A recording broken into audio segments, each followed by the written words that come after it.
మీరు 6 అడుగులు ఉన్నారండి, Yes.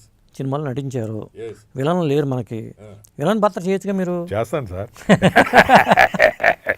అవకాశం ఇస్తే ఇప్పుడు మీ ఇంటర్వ్యూ అయిన తర్వాత ఇంటర్వ్యూ ఎక్కువ మంది చూసి ఎస్ బాగున్నాడు అనుకుంటే చేస్తాను నేను. ఇప్పుడు సంపత్ రాజు లాగానే ఉన్నారు కదా మీరు కూడా అని మీరు అంటున్నారు.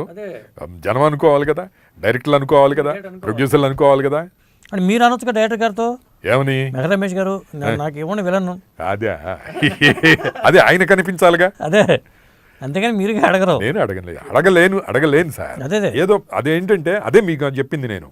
మీరు ఎందుకుని అంటే బార్న్లోనో బ్రాటప్లోనో ఆ ప్రాబ్లం ఉంది. అదే నేను బాగా సఫర్ అవుతున్నప్పుడు కూడా ఒక వినాయక్ గారు, ఒక పత్సా నాగరాజ్ అని, కాటకట ప్రసూన్ గారని ఏంటి ప్రాబ్లము అని వాళ్ళే ఎంటర్ అయ్యారు తప్పితే నేను అడగలేకపోయా. అదే అదే అది నేను అంటుంది. అట్లాంటి ఒక చిన్న బార్న్ బ్రాటప్లో కొంతమందికి వస్తుంది, అది అడగలేము మనం.